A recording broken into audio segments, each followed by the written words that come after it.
Welcome to the Jedi Ranger. I'm JohnBerry555, and this is my review of the Star Wars Sequel Trilogy. Episode 7, The Force Awakens, Episode 8, The Last Jedi, and Episode 9, The Rise of Skywalker. So we're going to take a look at each individual episode, and then we're going to take a look at the trilogy as a whole. Timestamps are down below if you would like to jump around. Welcome to the Jedi Ranger. I'm JohnBerry555, and today I'm going to be talking about Star Wars Episode 7, The Force Awakens. This is part of my series of reviews where I'm rewatching and reviewing every single live-action Star Wars film. I am actually going to touch on the Clone Wars animated film, but I decided when I'm going to do that, I'm going to talk about the rest of the Clone Wars series, so I made it change there. So I made a slight change there. But with The Force Awakens, this was the first Star Wars film that I saw in theaters, but it's also the only Disney film it's also the only Disney-era Star Wars film I have not reviewed on my channel yet, so this is special in two regards. But yes, this film has a certain nostalgia for me because I got to see this in theaters, first time I ever got to see any Star Wars film in theaters, therefore it will hold a special place in my heart. That giddy feeling of watching The Crawl on the big screen for the very first time. There's just that experience of seeing it in the theater that I've not experienced with any of the Star Wars films that came out before it. And yes, I did get to experience that with the subsequent ones as well, but not to the same extent because there's something special about the first time. And I kind of wish I was doing YouTube when The Force Awakens came out, because then I could have had more an authentic reaction back then made for posterity. But unfortunately, I did not do that. But hey, I'm doing it now. I'm talking about the film now. Now, we also need to address the elephant in the room. That being, people hate the sequels. People also hated the prequels. I wonder, do people hate the originals too? Because that just seems like a common Star Wars fan thing to hate whatever the current Star Wars thing is. But yes, there is a lot of sequel hate, and I think a lot of it is unfounded. Now, I'll be talking about the other two sequel films later on when I talk about them individually, then when I do my sequel trilogy as a whole review. But specifically with The Force Awakens, I like it. I loved it. I think it was a great reintroduction to the Star Wars franchise. I also think it did a really good job at introducing us to our characters. Han is himself, which makes sense because, honestly, old Han Solo and old Indiana Jones seem like very much the same character. I guess that's the kind of character that Harrison Ford plays best nowadays, if I had to wager, I guess. But yeah, he's grumpy, but he also fills the place of the mentor for our new generation of heroes in this story. Basically the same position that Ben Kenobi had in A New Hope, and even Qui-Gon to a certain extent in The Phantom Menace. And like the mentor, he does not live to see the end of the film. I actually remember about a month or so after I saw The Force Awakens in theaters, I was at a lock-in for my church's youth group, and me and one of my friends there, we reenacted that scene. We just started doing it. No obvious communication. We just started doing it. And, I mean, having fun with Star Wars is a very important thing as well. And I brought this up because I mentioned Han Solo's death scene. But let's actually talk about that death scene because it's a very important scene, and it becomes even more important with The Rise of Skywalker. But in fact, this scene is presented in the film, so I'm not taking the rest of the sequels into context, but it is presented as the last chance for Ben Solo, for Kylo Ren to turn away from the dark side, and he rejects it. That's how the scene was read, I think, when the film was released. And I don't know if that was the intention of the filmmakers, but that's how it was read until later on with the additional context of The Last Jedi, and especially the final scene in The Rise of Skywalker, where this scene is basically redone, but in brighter lighting, and Kylo Ren, Ben Solo, makes the correct choice that time. Which is a really great parallel, and I'll talk more about that when I talk about The Rise of Skywalker. But here in The Force Awakens, he's doubling down on the dark side. And I have this theory that Kylo Ben did not ignite the lightsaber, that Han did it. taking the choice away from his son because he knew his son couldn't make the choice. Which sounds weird, but one, Harrison Ford's been dying to come back to Star Wars only if they let him kill off Han Solo, and he finally succeeded. Plus, I'm sure the money helped as well. But with this scene in context of that and the characterization of Kylo couldn't make that decision. He was so torn between his family, the light side, and the First Order, the dark side, that he literally could not make a choice. So Han Solo made the choice for him to hopefully shock his son into realizing it was the wrong choice.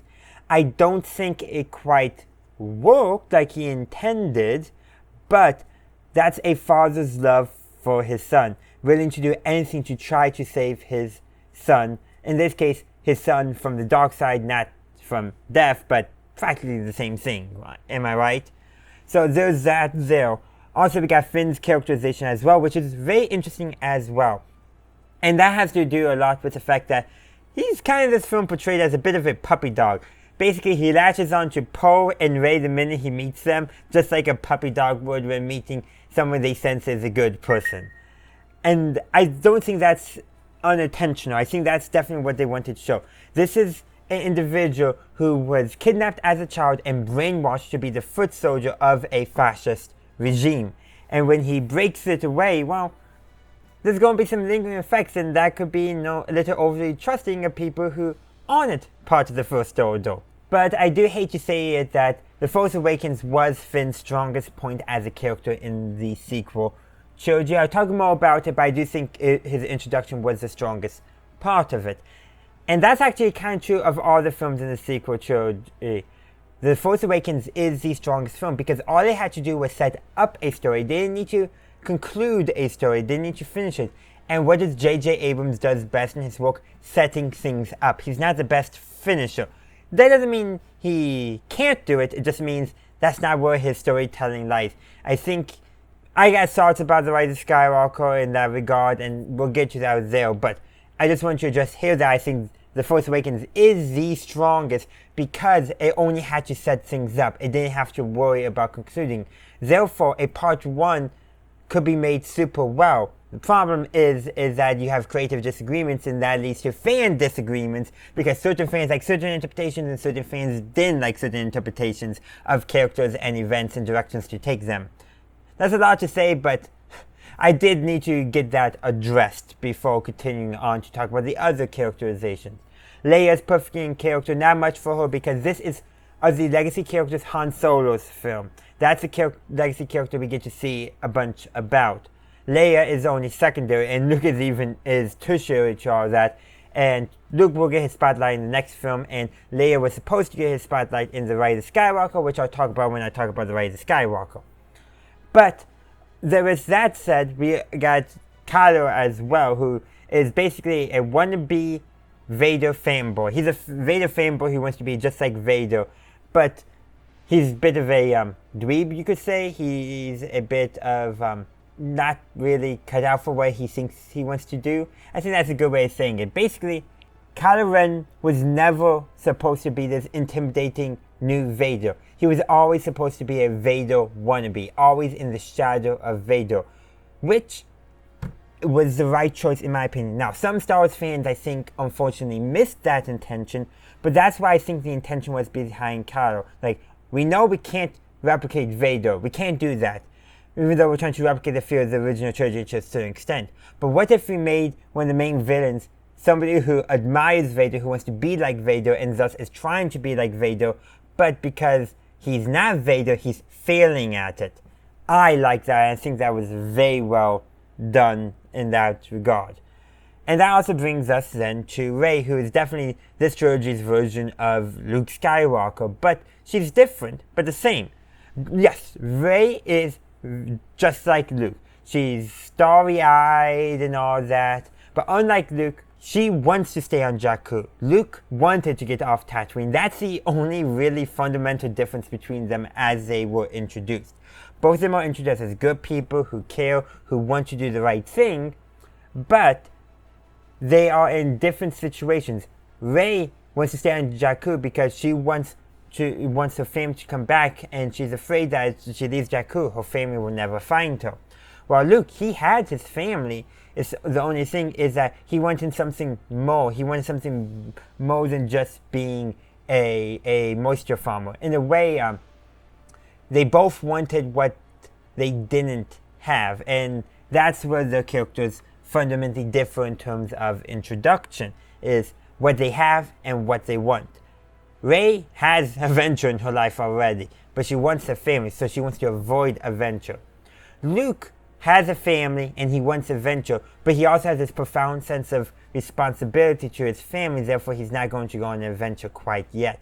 Rey, she's dragged into an adventure just like Luke, but it took her longer in her adventure to be, okay, I'm going to stop running from the adventure now. And running from adventure is something that both Finn and Rey are doing in this film. They're running away from their call to action. They're the start of the hero's journey, if you will. And by the end of this film, Rey has fully accepted it, and I think Finn's as well, but we'll talk more about Finn's call to action in that and journey in the adventure in the Last Jedi. And so I think that leaves Poe Dameron, who we got some great scenes with and all that, but unfortunately I think he does kind of lack in character development here. He's just introduced as this hotshot hero of a pilot, and there's not really any character development there to it. But can I say I really do love how basically Finn and Rey interact, and then Finn and Poe interact. I think there's some great character dynamics there, and it's kind of unfortunate that it's not until the Rise of Skywalker that we got to see Rey and Poe interacting. That'd be like if, I don't know, Luke and Leia never interacted in The New Hope. Not quite the same, but it's the same principle of the matter. When two of your main three heroes don't interact, it's kind of a bit weird. One of my few problems with this film is that, and that's honestly a minor thing, because they eventually do rectify that, though that does take some time. So I think that covers most of what I have to say about this film, about the characters. Maybe I should address the fact that Starkiller is basically a Death Star 2.0, just bigger and badder. But I do think that very much fits into the authoritarian fascist MO. It's all about wounded weapons and shows the force. So, well, the Death Star didn't frighten people into behaving. What if we go bigger and destroy entire systems and destroy stars as we're powering the weapon to destroy systems? That is such I think, a fascist and authoritarian mentality, in that, well, the smaller scale didn't work, so we have to go bigger. We got to show off more. And people who support such an ideology, that is, might makes right. That's how they would think. Also, if you ever get a chance to listen to General Hux's speech in German, do so, because if you compare it with a certain someone from 1930s Germany, Hux's speech and that person's speech sound the same to my English ears, and I don't think that was a coincidence, and that German voice actor knew what he was doing. He knew what he was doing, and that is the right parallel. Basically, think of this. The First Order is, what if the Nazis survived, went into exile in Argentina, and struck back? That's essentially what's going on. Or Antarctica. We can use whatever metaphor that we want from those conspiracy theories. But the point I do want to convey with that, though, is that this film does a good job at showing the First Order and the dangers they possess. The only problem with that is we don't get enough of the New Republic to give better context for why they are a thing. But I very much do like how they're portrayed basically as a terrorist organization, as a paramilitary organization without the real backing of any government or that, which I think makes them in some ways more dangerous than the Empire, because the Empire had to keep the veneer of civilization, not quite, the veneer of responsibility. No, basically they didn't. The Empire didn't want to tip their hand too soon, but the First Order had no problem tipping their hand as quickly as they could once they subverted and all that. Seriously, read Bloodlines, you get to hint at how the First Order was subverting the Republic way before this film was set. Resistance, you get a taste of that as well. There's more I can discuss there. I also want to address one more thing about Rey, her piloting abilities. One, she's a scavenger. She's been over ships. She knows how they're generally set up. Two, it's established when they were running to the Falcon that Rey wanted to take a different ship, a quad jumper, which tells me that she had flown a quad jumper before. And while she admits that she had never flown the Falcon because they had not flown for a long time, she knew the things that Uncle Plutt put on the Falcon that Han didn't know. So that means she probably did some maintenance work for him, trying to get some extra portions. I say this because people like to say Rey is a Mary Sue. And in my opinion, she is not. And if you call Rey a Mary Sue, you might as well call Anakin and Luke a Mary Sue as well. Because remember, in Star Wars, the Force is literal plot armor and plot convenience. It's the Force. Once something should happen, it will happen. You know, Anakin blowing up the Trade Federation droid control ship. There's no way a 9-year-old should have been able to do that, even with the Force. Luke destroying the Death Star by making an impossible shot. Yes, the Force was involved, explicitly involved in the text of the story. And I think that's the key thing, is that with Anakin, he's told to be the chosen one, so everything is waved off by the fans. With Luke, when he does something impressive, the text does a very good job at showing to us that the Force is the reason why those impossible things are accomplished. But with Rey, I think maybe the filmmakers thought the audience was smarter than we actually are. Because, yes, it's kind of obvious, like, in the duel between Ben, and, or I should say Kylo at this point, and Rey, he mentions the Force, she closes her eyes, centers herself, and then gets the upper end on him. That's her reaching into the Force? It seemed pretty obvious to me. I do want to address too with her fighting. I don't think it's supposed to be that posture fighting, and doesn't look that posture to me. And they do though establish in the film back on Jakku that Rey knows how to fight because of the type of environment that she grew up in, just with a staff rather than a lightsaber, but still melee combat. So maybe not everything's one-to-one transferable, but enough where she could not die. And you know what? That's what happened until she tapped into the Force and tapped into the dark side of the Force to get the upper hand on Kylo, who had proper training. And also, Finn probably had some melee training as well. Maybe not with the lightsaber, but still. While skills may not be 100% transferable, if you know what to do with one, you could probably figure out what to do with the other. Such as, don't hold the lightsaber blade by your hand. And with her piloting skills, well, one, she's been working scavenging ships all her life, so there's a good chance that she knows how things are set up and that she's seen very different cockpits. Maybe even a few YT-1300s as well. Who knows how many might have ended up in the service of the rebellion. But also we can assume too that she did work on the Falcon because she knew about the things Uncle Plutt installed. How would she knew that if she didn't do maintenance work on the Falcon for Uncle Plutt? And while she did say the Falcon hadn't flown in a while, just doing maintenance work on it means she's vaguely familiar with the systems. And because she originally wanted to take the quad jumper before it was destroyed, tells me she knew that craft as well, and perhaps had even flown it. Because remember, she called the Falcon junk. Why does everyone keep calling the Falcon junk? I don't know. But by establishing that for us, the audience, that she saw the Falcon was junk and she wanted a different ship, that means she knew the other ship was likely flight-worthy, therefore she knew how to fly that ship. And in Star Wars, flying is treated like driving a car. If you can fly one thing, you can fly other things. And that's something I think we need to keep in mind as a fandom. So no, I don't think Rey is a Mary Sue. Is she gifted? Is she a prodigy in the Force? Yes. But remember, Star Wars has the Force, which is literal plot armor and plot convenience in Deus Ex Machina. If we're going to talk about Mary Sue's and all that, we got to acknowledge the Force and the role it plays in the franchise since the very first film. Thanks for coming to my TED Talk on that. I might actually cut that into its own separate video, separate from this whole review. But now I want to switch it up and ask you, what did you think of Star Wars The Force Awakens? Let me know your thoughts in the comment section down below. Welcome to the Jedi Ranger, I'm JohnBay555, and today I'm reviewing Star Wars The Last Jedi. Star Wars Episode 8 The Last Jedi, to be specific, as directed by Rian Johnson. Now, there's a couple things I would like to address before we get into the heart of my review. One, this is actually the first Star Wars film I ever reviewed on my channel, so if you want to go see my original review, please do so. But this is going to be an update review with, the perspective of time and all that, and a rewatch, and yes, the context of the other films that have come out, and the other supporting stories as well, that were not necessarily available at the time when the film was released.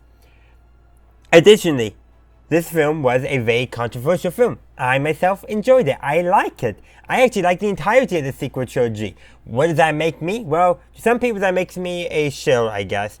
But the main thing is because Star Wars, while very great, and I love it, I love the universe, and there's a lot of interesting concepts, is not and never has really intended to be high concept. And I think some people do forget that. That doesn't mean it can't be good, because it is good. And when you look at the sequel trilogy as a whole, this one is probably the most thematic, the most adventurous, the most risk-taking of the bunch, and probably the most interesting in terms of the story that they are telling. And even in terms of how they tell the story, I think perhaps might be the best. The thing is itself is the story has a lot of elements that don't seem intuitive on first look. While The Force Awakens and The Rise of Skywalker are much more surface level in what's going on, and you can figure out the plot a lot easier, but in The Last Jedi, you gotta apply a little more critical analysis to understand what's going on. And to begin with that, I'm going to highlight Poe's mutiny, because I think that's a very good story element that encompasses a lot of the controversy and how things can be misinterpreted, especially if you have some preconceived notions or an agenda you're trying to support. So, to begin with, the film establishes early on, before we even are introduced to Holdo, that Poe is a bit reckless, that he's a bit of a risk taker. That's established very first thing. He disobeys Leia's orders. He idolizes Leia. Keep that in mind. He idolizes Leia. He disobeys her orders and presses on the attack, and the rebellion, I should say the resistance, loses their entire fleet of bombers, and he's rightfully dressed down for it by Leia. And that's actually paralleled later on in the film when Poe's about to sacrifice himself. Yes, he's saved by Rose, and we'll talk about that later, but Poe, recognizing the situation is unattainable, does what he didn't do in that scene in the beginning of the film. Very smart there, it shows his character development, but his character development was essentially learning he couldn't be the hotshot pilot always risk-taking. He was learning to be a leader, not the hero. While still being a hero because you're leading a rebellion, a resistance against an authoritarian fascist regime, so you're going to be the hero by default anyhow. But the point is, leading heroes is different than being a hero, if that makes sense the way I explained it. With that context aside, Poe is in the wrong, but the problem is that the film, I don't think, conveys that well enough, or maybe it conveys it too well. The sad thing is, a lot of people I think seem to have hate Holdo because she was a woman or woke in her purple hair. Honestly, the thing is the film did not do a proper job showing us who we were supposed to support in the mutiny as the audience, but I think that was intentional because it was supposed to be messy. In real-life military situations, a mutiny reflects just as badly upon the commander as it does the mutineers.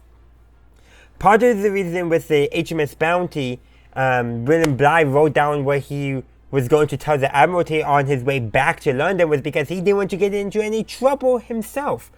And part of that was because, he had his own crew to think about, but he also with that tried to protect the people who stayed loyal during the mutiny. Mutinies by their nature are messy and complex, and I think that's no different here. And I think Rian Johnson did convey that proper tone that mutinies are complex and all that, but Holdo could have handled the situation better at the same time. I think all she needed to do was bring Poe off to the side and tell him, hey, I know you're a go-getter, you need to take some you like taking action, but we're going to try to keep this plan, what we're going to do on a need-to-know basis, so that way, in case there's any leaks, because the Force Order Tractor somehow, nothing can accidentally get leaked out. And then that would then provide additional motivation for Poe not to tell Holdo anything about him and Finn's and Rose's plan to do that canter bite jaunt. It would feed into that. I've actually talked about this before as well, but what I'm conveying here is that both characters make mistakes. And Poe's mistake was basically being reckless and not understanding the situation and just basically being the hero who takes action and not the hero who leads. For lack of a better term, he's a Robin, not a Batman. Not the best analogy, I'll admit, but it's what I came up with on the spot. But Holdo also could have handled the situation better. Poe was already demoted for being reckless. She should have recognized that he was going to be a loose cannon, that he could do something reckless, and that could jeopardize the resistance. And she should have taken action to ease his concerns, ease his worry. But she didn't, and that's on her. And I do want to mention that Poe wasn't in the mutiny alone. Lieutenant Connix, who played by Carrie Fisher's real-life daughter, by the way, but who was promoted for efforts in-universe, promoted for efforts for helping evacuate the Dakar resistance base. Several other pilots and crew members. So Holdo's keeping things close was affecting more than just Poe. If Poe just came up to a bunch of people and say, hey, what about mutiny? It may not have gone well, but there was already discontent in the ranks. And that's why a mutiny that has basically more than like true conspirators looks badly on the leader, because Holdo just did not recognize the mutiny forming among her ranks and that. So, you notice how, two things, when Leia came in, Poe was like, okay, I'm done. And when he had the plan explained to him, he was like, oh yeah, that's a good plan. He just needed to be given he didn't have to hold the whole plan, but enough to put his worries at ease. Because remember, the Resistance is not really a professional military. Poe should have known better being in the New Republic Navy at one point, but that's besides the point. The point being is that both of the characters should have learned something. And the narrative only has Poe learn something, mind you. But all that to say is, I actually like it because I like how it's messy. And even if Holdo has gotta keep things on a need-to-know basis for security, that still could have led to a mutiny as well. Lots going on there, but what I want to say is, I think this scene, that whole story arc, accompanies everything that people liked and hated about The Last Jedi. Last Jedi was a divisive film, but it was also a film you could easily debate on, like what characters made the right decisions and when. There's so much interesting stuff going on there that we could debate about. I've spent, I think, about 6 minutes talking about just one plot element, and there's more. You have the whole stuff with Luke and Rey. Luke's disconnected off himself from the Force, which is important context, mind you, which I'm kind of glazing over, but he still imparts Rey some important lessons, but he himself still gets a lesson from Yoda's Force Ghost at the end. A couple important lessons, mind you, but the biggest one being basically masters must learn that all pupils will grow beyond them.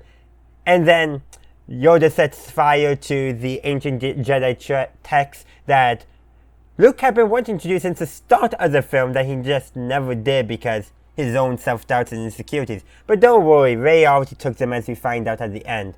Also, this is kind of side the point, but I just love how after that, it just leaves us with Force Ghost Yoda and Luke just enjoying the fire, having a bonfire. Like, okay, where are the s'mores, guys? Come on, if you're having a bonfire, you gotta do that. And I think that was just a good way of ending Luke's arc before his end. He basically needed to relearn to be the hero everyone else saw him as. Not necessarily to live up the legend that is Luke Skywalker, but to help live what people expect and what he really is, and then inspire future people. Because what's the true hero? The hero who takes action, or the hero who helps inspire others? And that's what the scene at the end with Broom Boy was intended to represent. That Luke's legend is inspiring other people in the galaxy, people to stand up against the First Order. There's a reason why also at the end, when Rey asks Leia how they're going to rebuild all this, Leia says we have everything that they need. And yes, they have everything that they need. People to inspire hope in others to keep the fight going. I forget which character said it, but a line that they will be the spark that lights the rebellion against the First Order. Which is exactly what they are. They are the spark. They are the kindling. They can't do it alone, and we will see that in The Last Jedi. With all The Last Jedi's pacing issues, that's something you can't fault them for. They kept that theme going of the survivors in this film being the spark that lights the rebellion against the First Order. And then we have everything with Canto Bight, which is just basically a rich people are in it for the money, don't trust them. And that's also kind of arc with DJ as well. Like, he's in it for the money, he's not in there for any ideological reasons. He may help you for a time, but don't give him your complete trust. Which is, I think, a very radical message. It's basically saying, eat the rich, without saying, eat the rich. Also true, well, not related to Canto Bight and that stuff directly, when they snuck aboard the First Order's Dreadnought, the Supremacy I should say, just that shot of the laundry room with the iron being framed like a spaceship, that is just perfect. Now, I've said a lot, and there's a lot more we can talk about, such as Crate being a salt planet, and yes, there's a scene where one of the resistance soldiers puts his finger to it and tastes it in salt. By the way, one of those two soldiers in the scene is actually Gareth Edwards, if I remember correctly. But the real point, I think, of Crate being a salt planet, which I think is kind of interesting, is salt is very important for life, believe it or not. We need salt to survive, but too much of it is also a bad thing. In some ways, it's kind of fitting that the final confrontation between the First Order and Resistance is on a salt planet. Salt is necessary for life, but at the same time, it prevents stuff from growing. So it's symbolic on multiple fronts. The Resistance gets enough salt to continue, but at the same time, if they didn't, they would drown in the salt and not be able to grow into the rebellion that they will become. But because they won the battle, they lost strategically and tactically, but they won strategically because they accomplished their goals, holding out long enough and making their escape. That's a strategic win, even though they lost tactically. So, for the First Order though, because they lost strategically, they were salted. They were unable to grow, and the Resistance now can grow because they got the salt they need. I know, my metaphor is kind of clumsy, but I know that was intentional, but I think that's a very interesting read that I think warrants a future discussion. Of course, we're going to have a whole swirl of discussion in the comment section. Please, I like talking with you guys down there. But I bring that stuff up to show that this film is really well made. While I think I personally prefer The Rise of Skywalker a bit more, I think it's a bit stronger. That's only because I'm looking in the context of the story as a whole, and The Last Jedi, to understand the story it's being told in relationship to the Force Awakens, not The Rise of Skywalker. Lots of thes in this trilogy, I've noticed. But regardless of that, The Last Jedi is much more hard to interpret because it can be interpreted in so many different ways. Like, that scene with the salt, I didn't even think about it until I was out there recording this video. I didn't plan on it. I like that. I'm going to put it in. And I did. And that's the nature of good film discussion and media criticism. You can have these rich, interesting conversations. Like, everything with Kylo is so interesting. Like, Rey thinks there's good in him, which, yeah, there's might. And Luke's force projection tells Leia that he can't save Ben, but Ben's not really gone, which I think is a wonderful scene. We know what's going to come because of The Rise of Skywalker, but I think that was a great way of having it in the movie to be, well, maybe he can be saved, maybe he can't be, but he's not being saved right now from the darkness. So Luke goes to distract him instead. And distractions have been gnawing at Kylo Ren all this film. We can talk about everything with Rey trying to save him and them fighting together, and Rey being extended a hand by Kylo multiple times till she finally closes the door on him when she closes the Falcon's ramp. Very well done in my opinion. Great symbolism and use of the set to help convey the story as well. But beyond that, ever since he killed Snoke, Ren now has to fight to lead the First Order. Yes, he uses the Force and fear to inspire loyalty, but the thing is that when presented with a distraction, he's distracted from his duties as leader of the First Order. He's so focused on getting revenge on Luke, he doesn't realize the Resistance is going to get away to live to fight another day. And just that whole scene there's so many subtle hints that Luke is not really there, but at the same time it's not intuitive at first because we're introduced to him speaking with his sister, and he interacts with C-3PO, a droid. So that either proves that the Force is so strong he can make mechanical things see, or droids are sentient and can access the Force if they are sentient enough, which I think is a more interesting interpretation. Yes, Skippy the Jedi droid from Legends is a bit wonky, but in principle, I'm not necessarily opposed to it depending on how a story goes. But all that was just to show us the audience that Luke was there and people could see him. It wasn't just a Leia thing. That's, I think, the key there. And then he goes and the fight is so amazing, but he avoids being touched by Kylo, whether in person, by lightsaber, it doesn't matter. And he's not even moving the sword when he's doing it, unlike Kylo. And it shows that he's showed to us the audience that Luke is not there. And then when Ren discovers it, Luke is like, "See you around, kid," and vanishes, and then he becomes one with the Force and all that. But I bring that up to show that it's just really well done, lots of good symbolisms, and I think a good way of pointing it is that Rian Johnson knew how to exploit a character's flaws to advance the story in a way that J.J. Abrams wasn't as good for. Abrams, perfect at setting up stories, but when we get to The Rise of Skywalker, we'll talk about how he's not maybe the best at finishing stories, which a lot of people I know do agree with.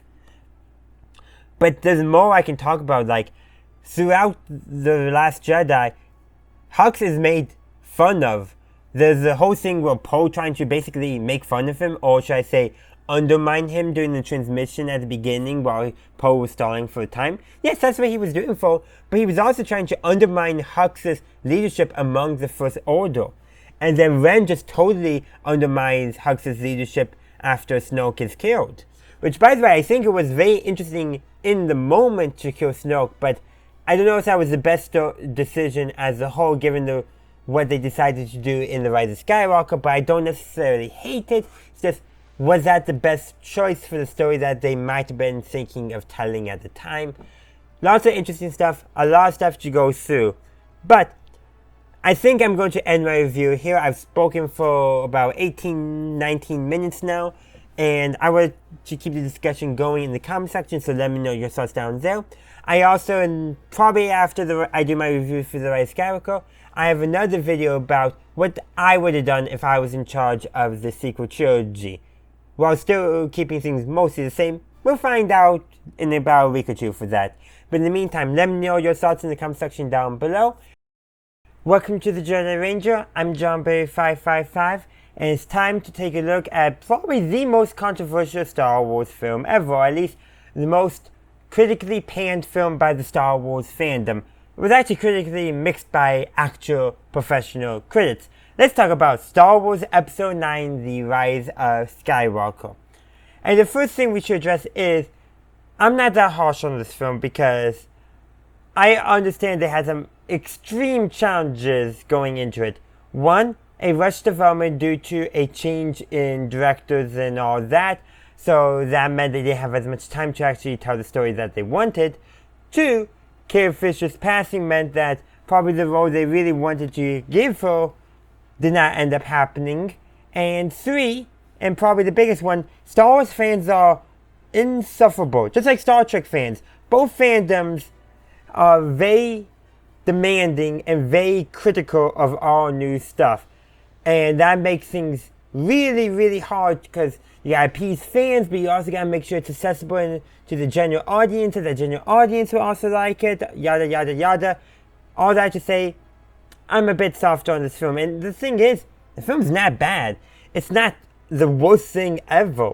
You know, you don't have the relationship between Anakin and Padme in Attack of the Clones, which, is it supposed to be toxic or is it supposed to be lovey?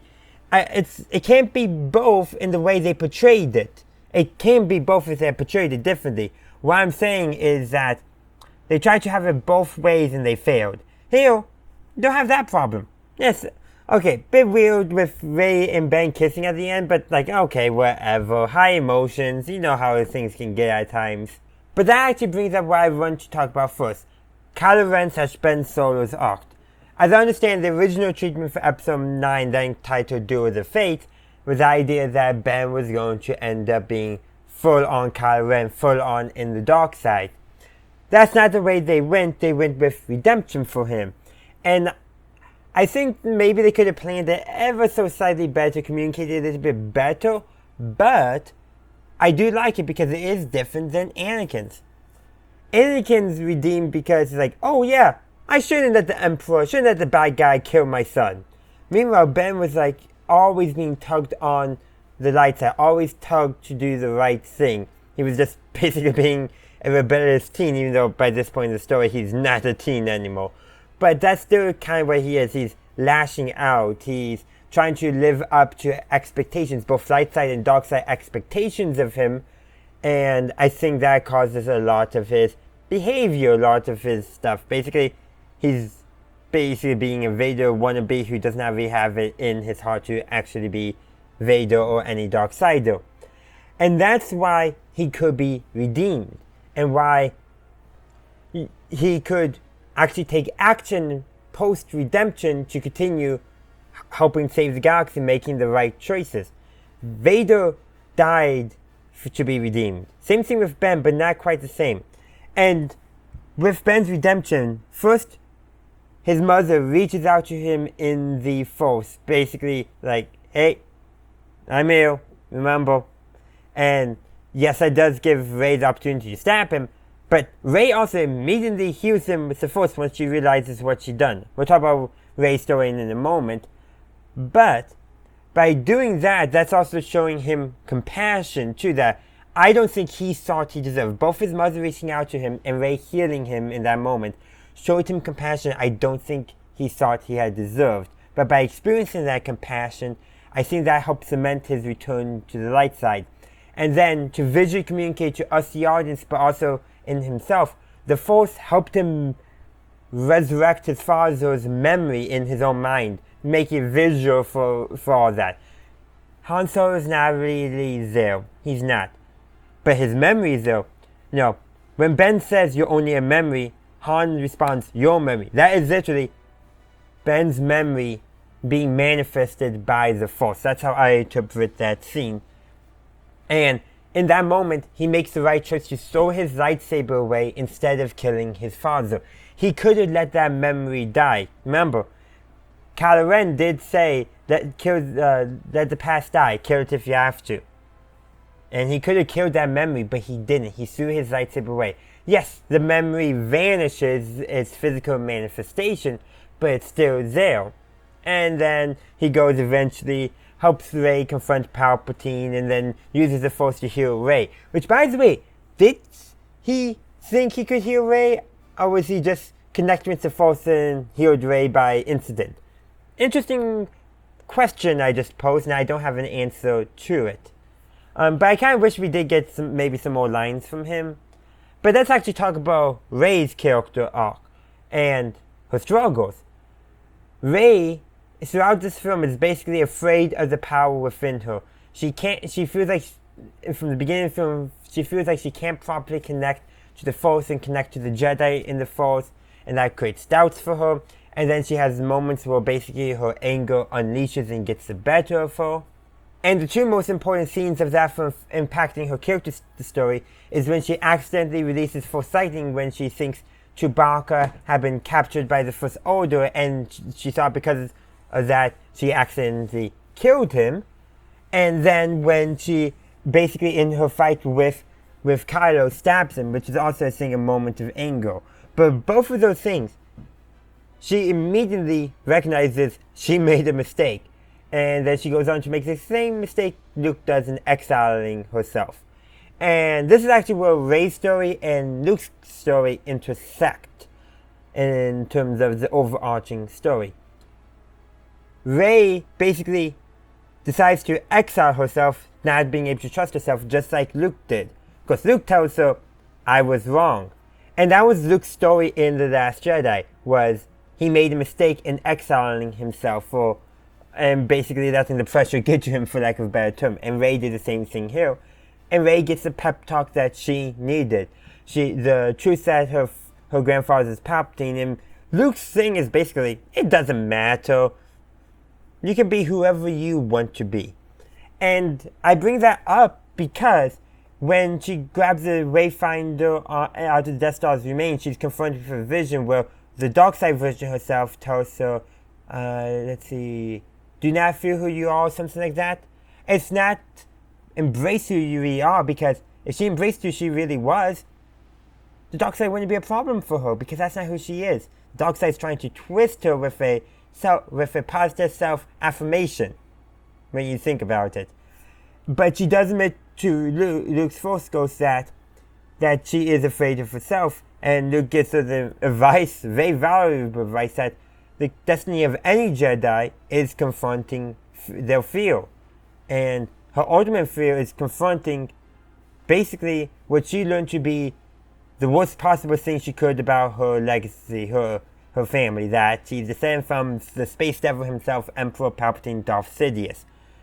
And by confronting him, she confronts the darkness within her, and just like Yoda said in Empire Strikes Back, she used the Force for defense, not for attack, and that's what defeats Palpatine once and for all.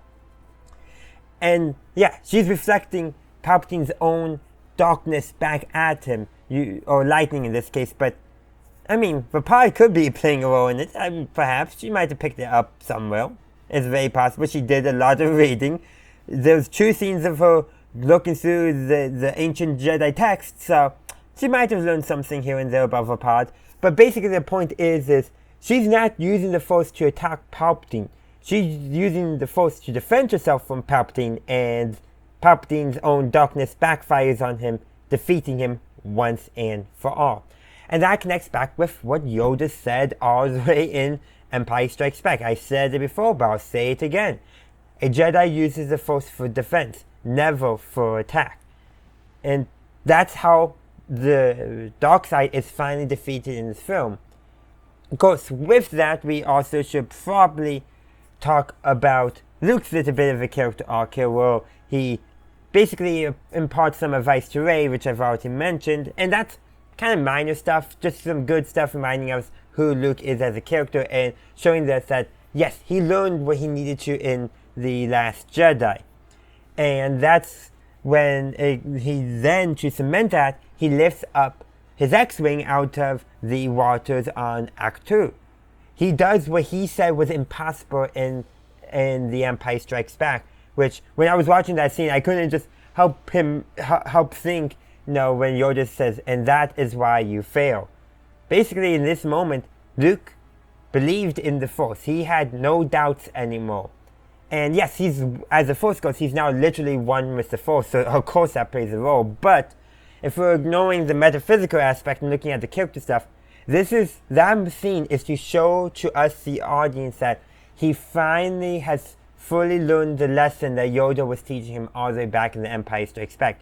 Did we need to see it? Not necessarily. Was it good to see it? I think yes.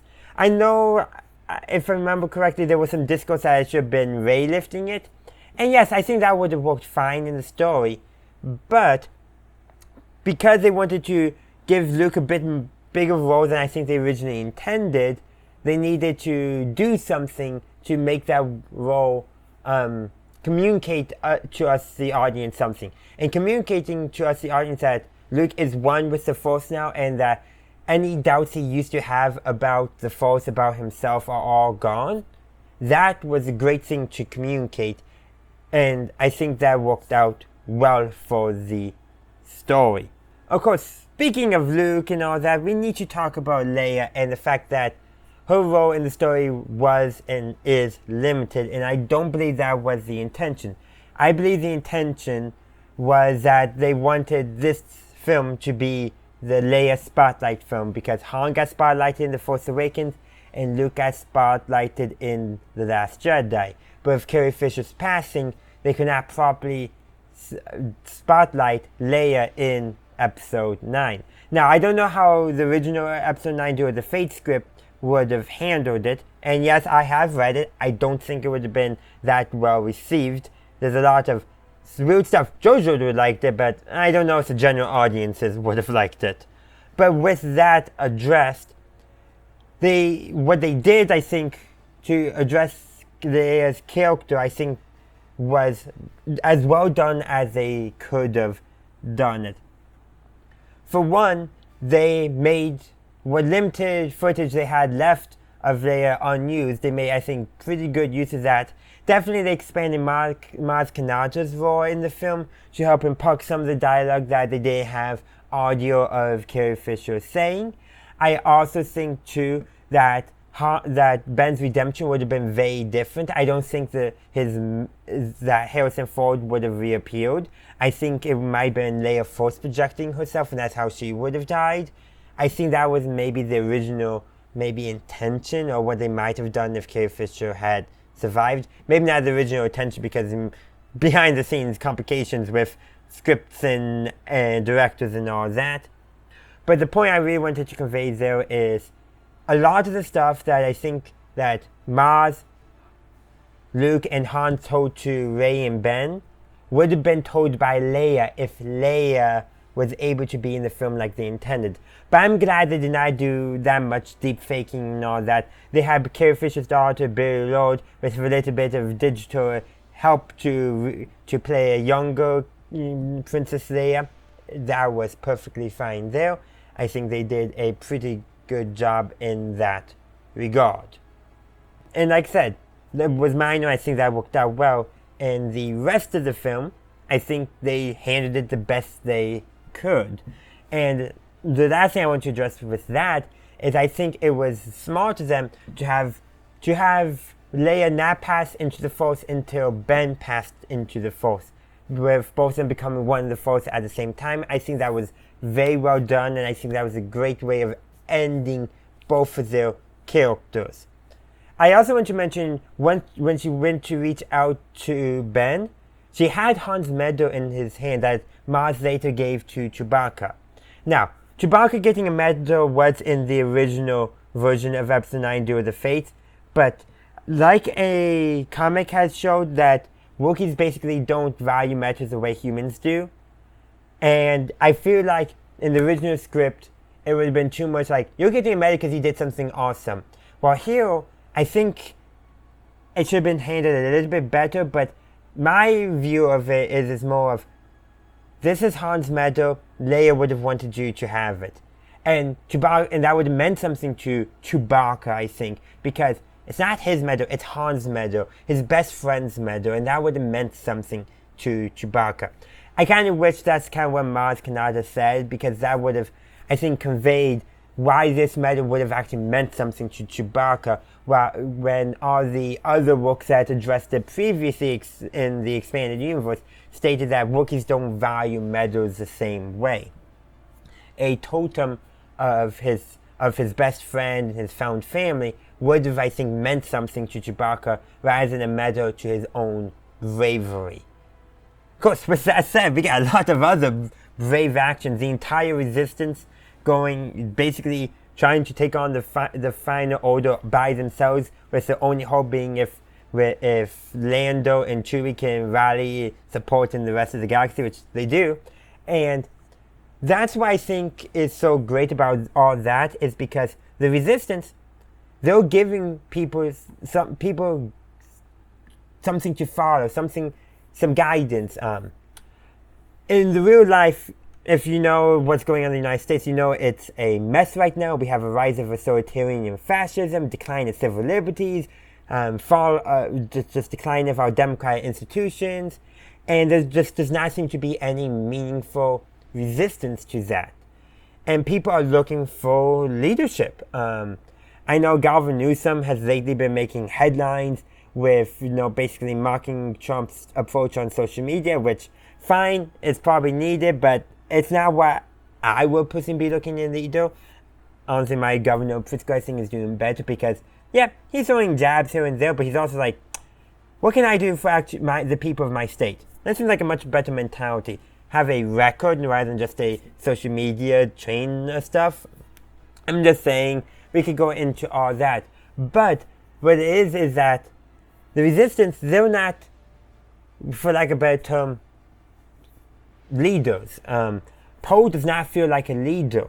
Even though that is what he learned to be in The Last Jedi, just because you learned how to be a leader does not mean you feel like you are a leader. You have, really, the only people who are natural leaders, for lack of a better term, left in the resistance would have been Leia and Lando, really, because everyone else pretty much is dead. All the natural leaders of the previous generation that the average person in the galaxy would have looked up to as heroes to lead them. And the idea that these, even though everyone we see in the resistance to us are heroes and leaders in their own right, they don't feel like that. But they feel like they have to give the galaxy hope, and they're in a position to do something, so they should. They are providing that inspiration, that hope for people in a galaxy beset by authoritarianism, tyranny, and fascism. That is what's going on in the galaxy, and the resistance gives people hope for that. And basically by giving people hope, like, hey, we have a chance to strike back.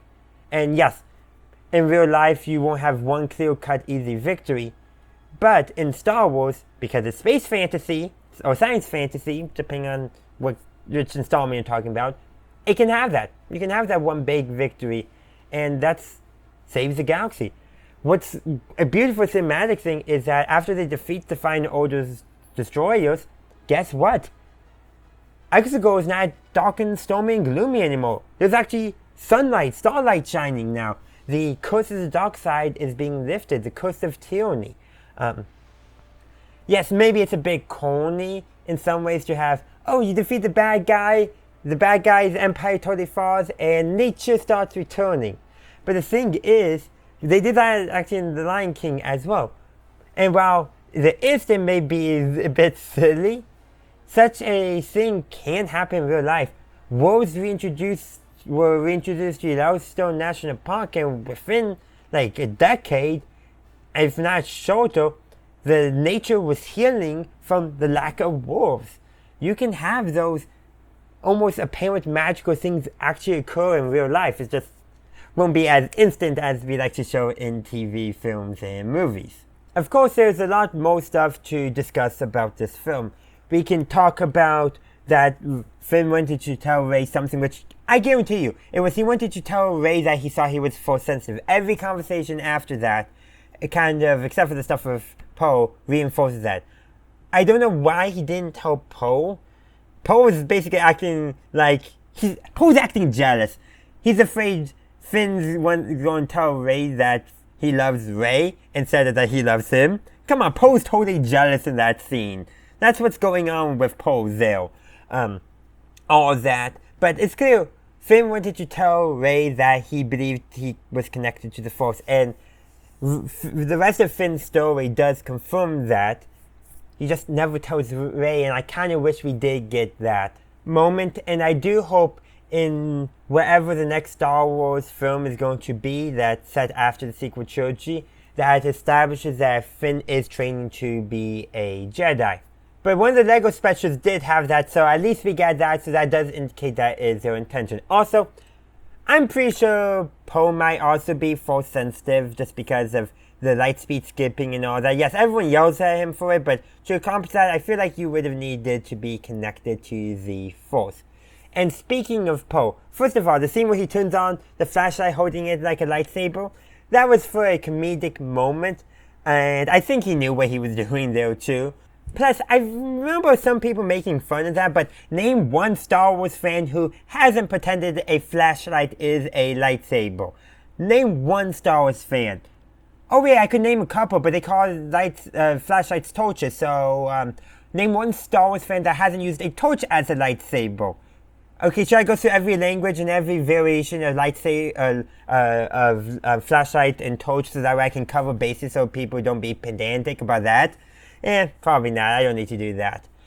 But also, posing with the having done spice running, I kind of wish they said that basically he had like a rebellious year before he joined the New Republic, not that he left, because this film made it sound like he left the New Republic, became spice running for a little bit, then joined the Resistance. Personally, I would have rather, like, he had a year where he didn't know what he was doing and ended up spice running before he joined the New Republic, Starfighter Corps and all that, then joined the Resistance. I kind of wish that's how they communicated that. And I think that's what the expanded universe is going to go. But I don't mind that he did stuff like that. No, it's okay if that happened in his backstory. Just the timeline does not quite work out with what was established in the films. The expanded universe can make it work a little bit nicer and all that. But probably the biggest thing I do want to discuss is that Hux is the spy. Hux is a spy not because he believes in democracy or that, it's because he hates Kylo Ren. He was going to shoot Kylo to make sure Kylo couldn't take the First Order from him in The Last Jedi. But he didn't because Kylo woke up in fear and all that. And I think with Legion General Pride showing up and basically becoming the new number one officer, Kylo's right-hand man for commanding the First Order, I think that brought out some insecurities in Hux. And let's also remember, in the expanded universe, in Legends, backstabbing was common in the Empire, in the Sith Empire during the Old Republic. Hux is just continuing that tradition. He's helping the good guys because he thinks that's going to make he can get revenge on his enemies, and he doesn't care what happens to the First Order at that point because he's so fueled by his anger and hatred of Kylo Ren. Literally, in Legends at the very least, Darth Bane basically orchestrated the defeat of the Sith because he was tired of them infighting and killing each other and preventing the Sith from being able to win.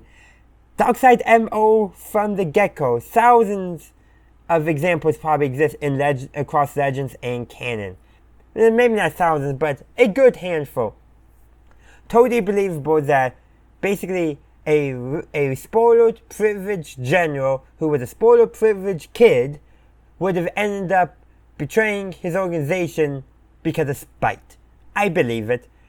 There's always infighting in any organization, whether authoritarian or democratic. There's always going to be infighting, but the Empire, because of this, how the Sith are in Legends and canon, always encourage a climbing over the top of each other mentality, fighting for dominance, and that's going to spread to the underlings who are not Sith. And that's what Hux is doing. He's just continuing that idea. But I do want to say, Pride, he saw right through Hux. And Pride is, I think, much more intimidating villain than Hux. Mainly because Pride does not seem ruled by his emotions. He's a Sith loyalist, for lack of a better term. Like, basically, he's the kind of person that the Sith want under their control. Someone who's, yes, has a lot of pride, but is also loyal and won't do something stupid to betray you. Which is actually quite surprising that he lasted so long and got to such a high rank. But I say that because I want to convey to you guys that just because it may seem silly on paper, doesn't mean it can't work within the story. Plus also, I do like how basically all the characters are like, no way, what? We don't believe you. Pretty much, and yeah, Poe jokes like, yeah, I knew it. And Finn is like, no, you didn't. And that's fine in my opinion. It's okay for things like that to occur. Though I do kind of wish more characters like, why was it Hux? And also Palpatine returning. I know lots of people have problems with it, but one, it happened in Legends with the Dark Empire comic, so it's nothing new under the sun there. And two, in the film, when Poe says basically, I don't know how Palpatine returned, somehow Palpatine returned, that's because he literally doesn't know. And then the person who has done research into the Sith and all that, who by the way wrote an in-universe book that is now an out-of-universe book, which I still need to finish reading, but I'll talk about that at some point. I gotta finish it, but it's a good read anyhow. But anyhow, he literally goes over the possibilities, which all of it ended up being true. Cloning, dark science, secrets only the Sith knew, yada yada. But the point with that is that the Resistance does not know. They're not supposed to know. And the First Order and the Final Order, they're not going to question it. Palpatine is the boss. You know, they're not going to question it because they're his underlings. And Kylo, well, he doesn't kill because, like, I'll use Palpatine as far as he's useful. And that literally was Kylo's plan until he got redeemed. Use Palpatine as long as he was useful. And with that said, I could have talked more about that, but basically I'm saying it's nothing new under the sun, and of course the Resistance doesn't know. But it was bad that the Palpatine's message was done in Fortnite. No, why did they do that? That was dumb and stupid. But now to address the final thing I would like to talk about. There's a lot more I could talk about the film, small moments here and there. I could have talked a lot more about Lando, and actually before I get to my final thoughts about that, let's actually talk about Lando. I think Lando was handled really well. I know the books and that have established that Lando was also looking for his daughter, and that's why he joined Luke on the hunt for the Sith Wayfinder. It's all connected, also with Rey's parents and all that, who, by the way, Rey has some good parents. Read Shadows of the Sith covers that story a lot. But his scene at the end with Jaina, right? Yeah, I think so.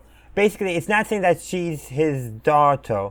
So while I don't think that scene establishes that Jaina is Lando's daughter, I do think it's showing that Jaina was in a similar situation to what happened to Lando's daughter. And that's going to create a bond for them. Also, can we please get the Calrissian Chronicles? I love the idea of have a present tense story where it's Billy D. Williams playing Lando, and then Lando and Jaina, they're going on an adventure, maybe trying to find Lando's daughter, Jaina's family, and helping other people who were conscripted as children to the First Order. Meanwhile, there's a past story that's going to be somehow connected, where Donald Glover was playing Lando, and we get that. Come on, please let's do that, Star Wars. It's been forever. Why haven't you done that? I think everyone would love that. Are you afraid because people did not really like the recasting of Han? No one complained about the recasting of Lando in Solo, not to my knowledge. Please, get on that. But with that said, is The Rise of Skywalker the worst film? No. I still think that belongs to Attack of the Clones. But is it the weakest film? Probably. It's definitely the weakest of the live-action saga films. It's definitely the weakest of the sequel trilogy, without a doubt. And actually, probably the worst of the sequel trilogy. But I don't think it's a bad film. I think it was a rushed film. The fact that it turned out as well as it did, despite all its rushed development, despite the fact that casting not really casting changes, but losing one of the main actors, last-minute director changes. There's so much that was going against this film. The fact that it wasn't a total train wreck and dumpster fire, in my opinion, is a miracle. The fact that it has a mostly coherent story with some pretty interesting ideas that could very much be, and hopefully will be if they have not already, expanded upon in books and other stories, is a testament to what I think is the fact that it's not a bad film. It's just a controversial film. And it's controversial because Star Wars fans have very high standards. And so yeah, The Last Jedi is a decent film. Is it the best? No. Could it have been better? Definitely. But it's not a dumpster fire like so many people thought it was. I encourage you, rewatch the film if you haven't done so already, and try not to put on your expectations in that. That's what I did going into this. Because you might find that it's better than you remembered. Is it going to be the best? No. Could it have been improved? Certainly. But that does not necessarily make it a bad film. It doesn't make it a great film either. I would say it's probably middle of the road or that. But the fact is that it's a solid, okay film. I wouldn't call it no Oscar worthy except for in sound design. Because Star Wars is always Oscar worthy in its sound and music. Star Wars has never gone wrong in that department. But what I really wanted to convey with that is that be kinder to it. Don't hate it as much. Hate leads to anger. Anger leads to hate. Oh wait, I said it the other way around, but you know what I mean. Hating the film doesn't get you anything. It doesn't allow you to enjoy it. It just spoils over.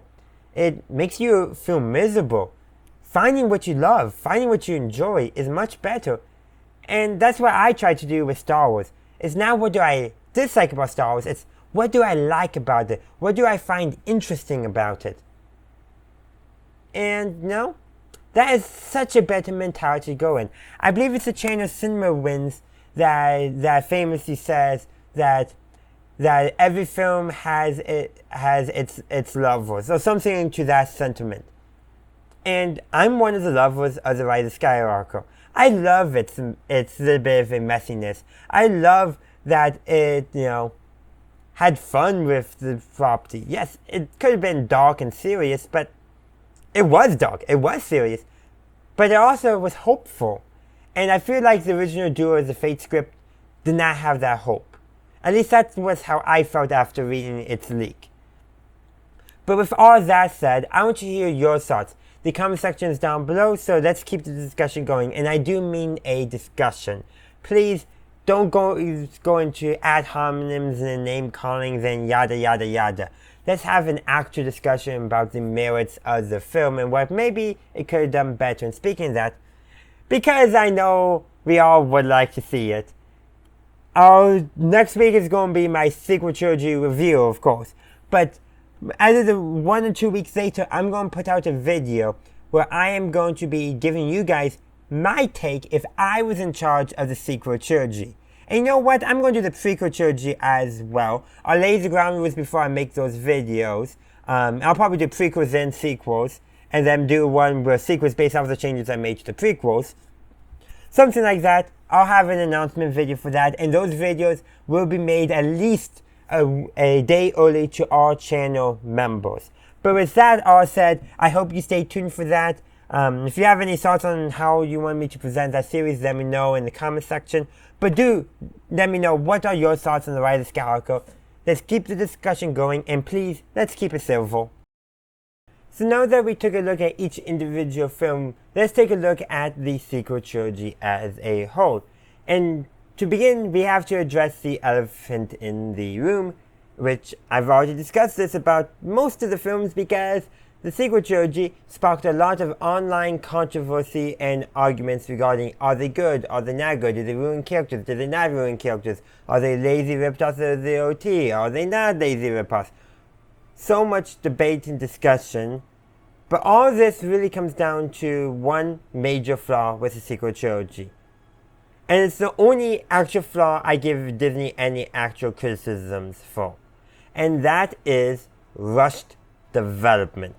Disney wanted to make their money back on Star Wars as quickly as possible. So they were like, okay, we bought it, 5 years, movie out. And actually I think it was 2012, I believe, when they bought it. And then 2015, so 3-year development, I think, if I got my timeline correct. Basically, they wanted to make the money back as soon as possible, and that meant a rush development. J.J. Abrams played it relatively safe with Episode 7, The Force Awakens.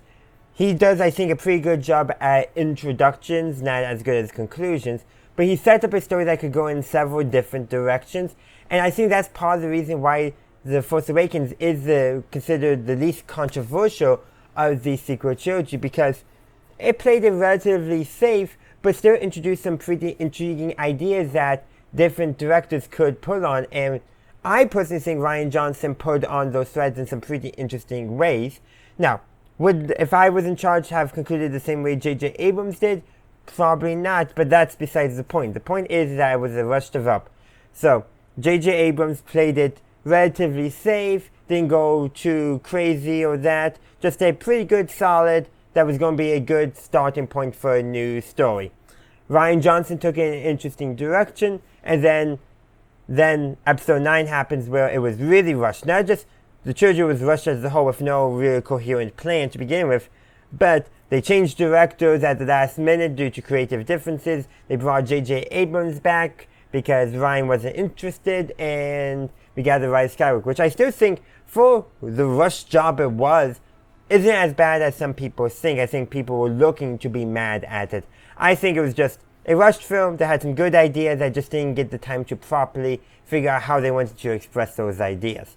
In other words, a fun film, just not a solid film. And fun does not necessarily mean the best made, but for rush development, I think it could have been a lot worse and all that. But the main thing with this is that there was no coherent plan for the sequel trilogy. I think Disney only had one directive, is that they wanted Han to be spotlighted in one film, Luke to be spotlighted in another film, and Leia in another film. I think that was the only directive that Disney and maybe even Kathleen Kennedy gave for what they wanted to do with the sequel trilogy as a whole. No overarching themes they wanted to explore, nothing like that. So it was made as you go, which can work for a story. George Lucas did that himself with Star Wars, with the original trilogy.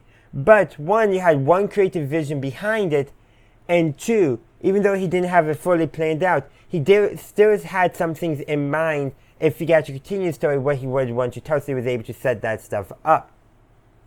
But the thing is it all comes down to you had that one creative person. Therefore, I think a develop as you go works better when you have that one creative vision. When you have different creative visions, you need a lot more cooperation and planning in order to figure out what you wanted to tell. So, basically, I'm going to do a whole video about if I was in charge of the sequel trilogy, but what I would say that they should have done is if Disney wasn't being a greedy corporation, wait an additional 2 to 3 years so that way they could get all the directors properly together to hammer out how they wanted to go about it and what they wanted to do with the trilogy as a whole.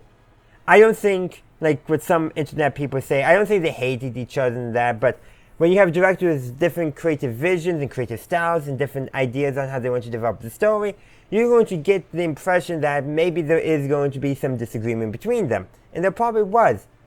Creative disagreement. Not hating each other, hating the direction, more of, I kind of would have done it this way, and now that I'm back, I'm going to kind of go back to the way I was probably going to do it anyhow.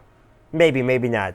But I rambled on about a lot of that, but I wanted to say that lack of, I would say, coordination and planning is where most of the sequel trilogy's problems are, and why some people find it disjointed.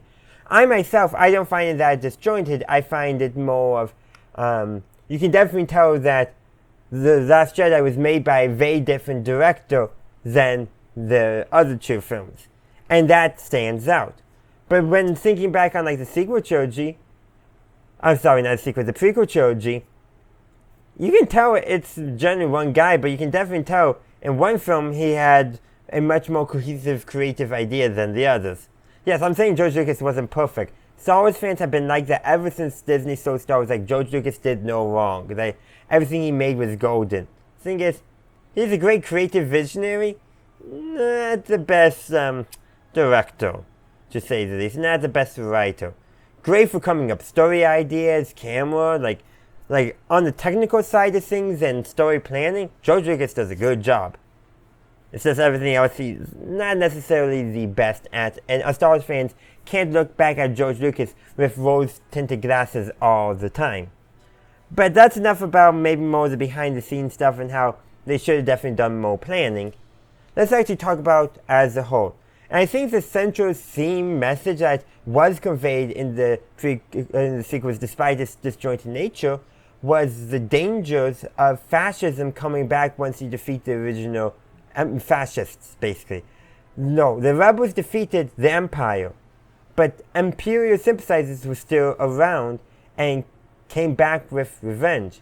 That is a very, I think, important message that just because you defeat somebody on the field of battle doesn't mean you win the peace.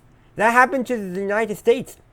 The Union may have won the war, but the South won the peace, more or less.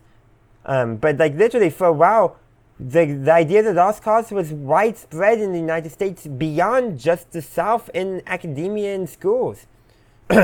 Wilson? Yeah, President Wilson was yeah. We're not going to discuss about that. Go to the cipher if you want to hear about Wilson. He expresses it way better than I do in his problems. But anyhow, the thing is that, and many of the problems the United States are facing right now comes from the fact that the South won the peace. The slavers won the peace, which is scary. And yes, Germany did a good job after World War II in actually making sure Nazis didn't come back. But the thing is, that threat is always going to be there, because even if the sympathizers of the old or the proponents of the old aren't gone, you'll still have the people who they may have been right. And that causes a whole host of problems. And actually, we see both in the sequel trilogy. You have the final order, which you can say is the old guard. General Pride in The Rise of Skywalker is part of that old guard. And I think Captain, whatever his name, who commanded the Dreadnought, was also part of that old guard of Imperials. No, the peace was, they stuck around and were able to influence it. But you have people like General Hux, that yes, he was raised by an Imperial, but General Hux, Kylo Ren, they could be symbolizing the people who are questioning, well, maybe they were right, and that causes issues. Now, granted, Star Wars is not always the best at this kind of stuff and expressing these allegories and can sometimes get muddled, but it's not just realize things are muddled all the time. But essentially, the sequel trilogy is about the threat of fascism, of authoritarianism, of tyranny coming back if the practitioners of the old order are still around to influence others. And that is a threat that many democracies in the West are feeling right now. Real life Democrat backsliding is a huge thing. My home country, the United States, is facing that very concept right now. We have a president who is threatening military deployment in blue cities and democratic cities because they're not bending the knee to him. Meanwhile, there are cities in red states or with red governors that have higher crime than the blue states and blue cities, and yet he's not talking about them. Suspicious, don't you think? And some of you may be like, why are you bringing politics into Star Wars? The thing is, Star Wars has always been political. Now, in this original trilogy, the politics were not necessarily in your face because, yeah, sure, you got the line about the Senate being dissolved, but the politics were not about the political process. And that, I think, what some people hate. And why some of the complaints that the prequels existed is because people didn't like the boring parts of politics, the procedural stuff, the stuff going on. But as things have been made clear, nowadays things are being made political because, female main character, gay character, and those are labeled as woke and political. And I'm like, guys, yes, it's political because you are making it political. It wouldn't be political if you didn't make it political. And I'm talking about the people who are complaining about it. And that's the thing I wanted to convey in this section of the review, is that the sequel trilogy is political because everything is political. Sometimes you may not know it's political because either one, you agree with it, or two, is because it's not as in your face. Rebels fighting an authoritarian government. No one is going to think of that as political, but that is inherently political, and that's the original trilogy. In the prequel trilogy, politics are much more overt because we are dealing with politics themselves. An executive consolidating power and declaring himself emperor. That is political, and that is much more overtly political because it is part of the plot itself, not the background, the set dressing for the actions. Now, we're doing the political process, not politics. And in the sequel trilogy, they actually muddled the politics. I actually did a whole video on that. Go check that out. But the politics were muddled because they were kind of wishy-washy, and they tried to have their cake and eat it too, and it came off muddled. It came off not very well conveyed. But it is inherently political and has that political message about the threat of authoritarianism, fascism, tyranny coming back to a galaxy come back to your society even after they've once defeated it.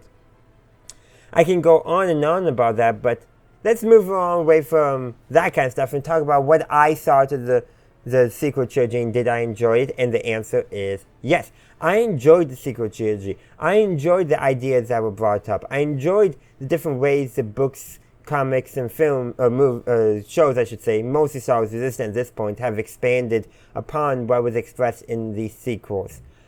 Like, if you ever get a chance to read Star Wars Bloodlines, do so. It is a phenomenal book.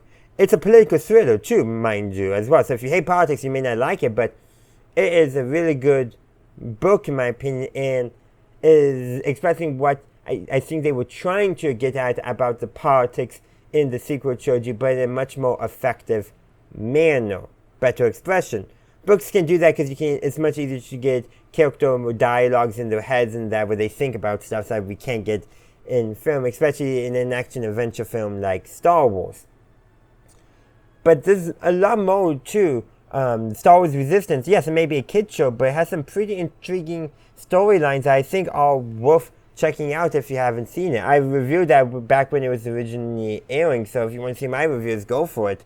Though I will say, I probably would say different things now as I've progressed as a Star Wars fan and making these YouTube videos and reviews of Star Wars and even Star Trek and some of the other shows as well.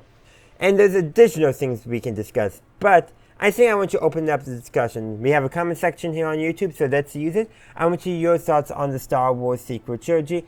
Do try to keep it civil, that's my only request. Thank you for watching my video. I do hope you enjoyed it. If you did, please be sure to give this video a like and share. Also, consider subscribing to my channel to stay up to date on all my latest content. In the meantime, thank you for watching, and as always, have a good day, a good night, wherever you are. May the Force be with you, always.